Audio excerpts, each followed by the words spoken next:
नमस्कार साथियों, आप सभी का स्वागत है आपके अपने फ्यूचर रैंकर्स में।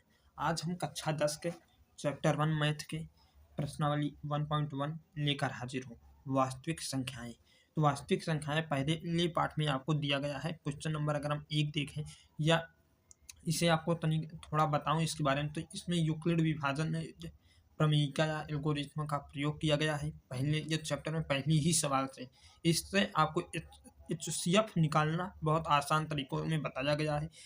तो पहला नंबर क्वेश्चन हम देखते हैं। निम्नलिखित संख्याओं का HCF ज्ञात करने के लिए यूक्लिड विभाजन प्रमेय एल्गोरिथ्म का प्रयोग कीजिए। एल्गोरिथ्म का प्रयोग करके हमें HCF ज्ञात करना है। जो एल्गोरिथ्म है उसे वो क्या है? एल्गोरिथ्म क्या है? A बराबर B गुणे Q प्लस R, ये एल्गोरिथ्म है यूक्लिड विभाजन की। तो इसी का प्रयोग करके हमें ये करना है। तो पहले हम आज आपको बताऊंगा 135 और 225 में E क्या है, B क्या है और R कैसे आएगा और ये Q कैसे आएगा। तो पहले हम सबसे बड़ी संख्या जो होती है आपको बता दूं, सबसे बड़ी संख्या 225 है इसमें, तो 225 ही A होगा हमारा। और दूसरी संख्या जो बची रहेगी, जैसे 135 बची है, ये हमारी B होगी। तो A को A के दर पर, B को B के दर पर हम रख देते हैं। तो 225 बराबर 135 गुणी, अब हमें क्यों कैसे प्राप्त होगा? तो हमें ये करना है कि इसमें उस संख्या से गुणा करें कि इससे ज़्यादा ना हो, इसके बराबर हो जाए या तो इससे कम रहे। तो हम अगर इसमें ये 2 से करेंगे तो इससे ज़्यादा हो जाएगा, इसलिए हम इसमें गुणा 1 से करेंगे और 1 से करेंगे और इसमें 90 हम ऐड कर देंगे, मतलब कि जोड़ देंगे, तो हमें 225 प्राप्त हो जाएगा। अब क्या होगा? तो 135 यहाँ पर आ जाएगा और 90 आगे आ जाएगा गुणे। अब हम अगर इसमें 2 से करेंगे तो 180 हो जाएगा, इसीलिए हम फिर 1 से गुणा करेंगे, प्लस इसमें हम 45 को ऐड करेंगे, क्योंकि 45 जोड़ने पर ही 135 हमें प्राप्त होगा। तो अब की बार 90 की पारी है, 90 आगे हो जाएगी, 45 यहाँ पर आ जाएगा गुणे। अब हम 2 से अगर गुणा करा देंगे तो हमें ये 45 ये दोनों बराबर हो जाएंगे, मतलब कि हमारा रिमाइंडर जो है वो शून्य आ जाएगा। यानी इसमें ये 45 में 2 से गुणा कराने पर हम जीरो को ऐड करेंगे। कब हम जीरो जब भी ऐड कर पाएंगे, यहाँ पर जीरो आ जाएगा, शून्य आ जाएगा, तो जान जाना कि वही हमारा HCF होगा। इस स्थिति में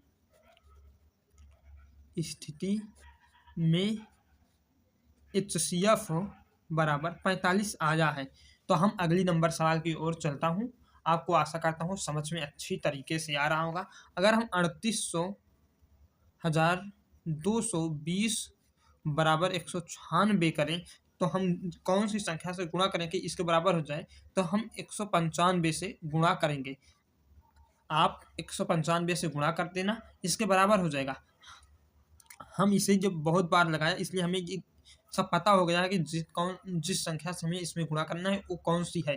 तो आप इसमें इस तरह लिख सकते हैं, जिससे इसमें रिमाइंडर जो यहाँ पर शून्य हो जा रहा है, मतलब कि HCF 196 ही है। तो यहाँ पर हम लिख देंगे HCF बराबर 196। अब हम तीसरी नंबर सवाल की ओर चलता हूँ, जिसमें दिया गया है 867 और 255 का HCF ज्ञात करना है। मतलब कि इसे पहले A बराबर B Q प्लस R के रूप में लिखना है। फिर उसके बाद तो A हमने बताया जो सबसे बड़ी संख्या होता है वो A होता है, और जो उसके बाद दो बची संख्या B हो जाती है। तो इसमें हम 255 में 3 से गुणा सीधा कराएंगे, प्लस 102 ऐड कर देंगे। मतलब कि अगर हम 3 से इसमें गुणा कराएं तो क्या आएगा, पहले आपको ये भी हम बता दूं, नहीं तो आपको लगेगा कि आपको ठीक से हमें पढ़ाना है और उसमें इतना जोड़ना भी है कि इसके बराबर आए, नहीं तो आपको कैसा पता लगेगा कि ये सही है या गलत। तो इसमें हम गुणा कराएंगे तो हमें 765 प्राप्त हो जाएगा। अब 867 में हम 765 को माइनस करेंगे तो 102 प्राप्त होगा, इसीलिए यहाँ पर 102 लिखता हूँ, यहाँ पर 3 लिखता हूँ और 255 आपको दिया गया है सवाल में। तो अब इसके और आगे हम चलता हूँ। तो अब हम स्टेप 2 में 255 को यहाँ पर लिखूंगा, 102 को आगे गुणे, अब इसमें कितने से गुणा कराएंगे इसके बराबर हो जाए, तो 2 से हम फिर से गुणा करा देंगे। और प्लस 51, अब एक बार इसे भी हम चेक करता हूँ, क्या 51 जोड़ने पर इतना आ सकता है? तो इसीलिए 102 में जब हम गुणा 2 से कराएंगे तो हमें 204 प्राप्त होगा, और 204 में 51 हम जोड़ देंगे तो हमें 255 मिल जाएगा। इसीलिए हम यहाँ पर 51 लिखता हूँ और यहाँ पर 2 से गुणा कराता हूँ। आप भी इसी तरह कराना, आपकी सवाल कभी नहीं गलत होगी और पूरा नंबर मिलेगा आपको। तो 102 यहाँ पर होगा स्टेप 3 में, 51 यहाँ पर आ जाएगा गुणे। अब हम 2 से सीधा कराएंगे और रिमाइंडर जो यहाँ पर जोड़ना है वो शून्य आ जाएगा, तो शून्य आ जाएगा, जिससे जब शेष 0 आ जाए तो जान जाना कि यही हमारा HCF है। तो यहाँ पर हम लिख देंगे HCF बराबर 51, यही अपना आंसर है। अगली नंबर सवाल क्वेश्चन नंबर 2 है, उसकी ओर चलता हूँ, और वहाँ पर हम आज आपको बताने वाला हूँ एक बेहतरीन ट्रिक, जिसे आप ये देखकर आप कहेंगे कि आज तक इस तरह की ट्रिक हमें कोई यूट्यूब या कहीं पर बताया नहीं गया। आपके स्कूल में भी इस सवाल को बहुत बड़ी इस तरीके से कराते हैं जिससे आपकी ये समझ में बिल्कुल नहीं आता। तो आज हम इसको एक लाइन में इस सवाल को कराऊंगा।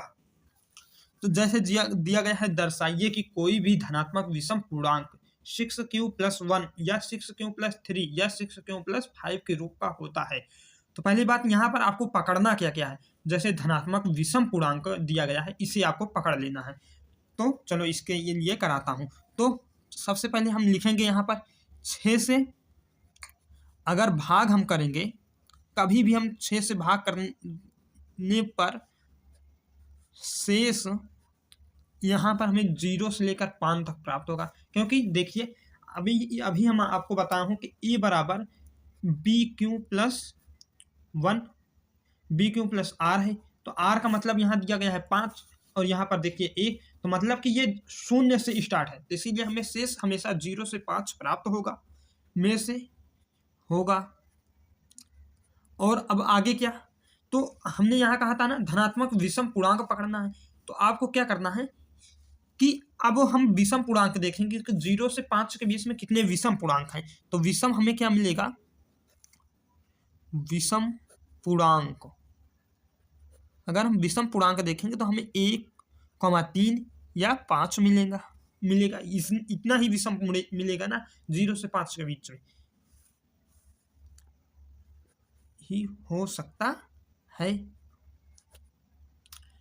तीसरी लाइन में क्या होगा, इसीलिए हमें क्या मिलेगा, ए बराबर 6q+1 हो जाएगा, एक 6q+3 हो जाएगा, एक 6q+5।